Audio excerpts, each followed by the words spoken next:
Hey everyone, welcome back to the channel. Today we're diving into a hot topic, Hawkit. Is it a legit way to make money online or just another scam? Stick around because by the end of this video, you'll know exactly what's real and what to watch out for. So what is Hawkit? Essentially, it's an app that connects advertisers with social media users.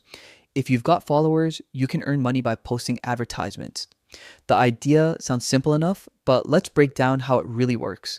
To get started, you need at least 1,000 active followers or friends on platforms like Facebook, Instagram, Twitter, and TikTok.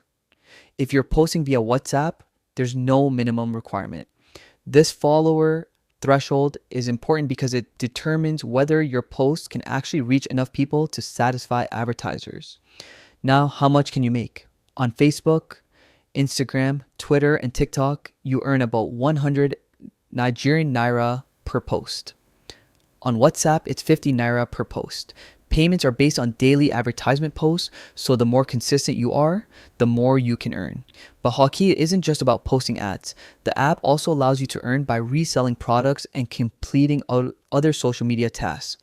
This gives users multiple ways to generate income, which is a positive sign for legitimacy. So, is Hawkit trustworthy? The app is available on both the App Store and Google Play, and it has over 33,000 reviews with a 3.7 out of 5-star rating. While not perfect, this rating indicates that most users are satisfied with their experience, and there's no widespread evidence of it being a scam. That said, as with any online money-making platform, it's important to manage your expectations. Earnings might be modest at first, and success largely depends on your social media presence. So, is Hawkit a scam? Based on its app ratings, user reviews, and payment model, it seems to be legitimate, but it's not a get-rich-quick solution. If you have a strong social media following and are consistent, it could be a useful side income. If you found this video helpful, don't forget to like, comment, and subscribe for more honest app reviews. Thanks for watching, and I'll see you in the next one.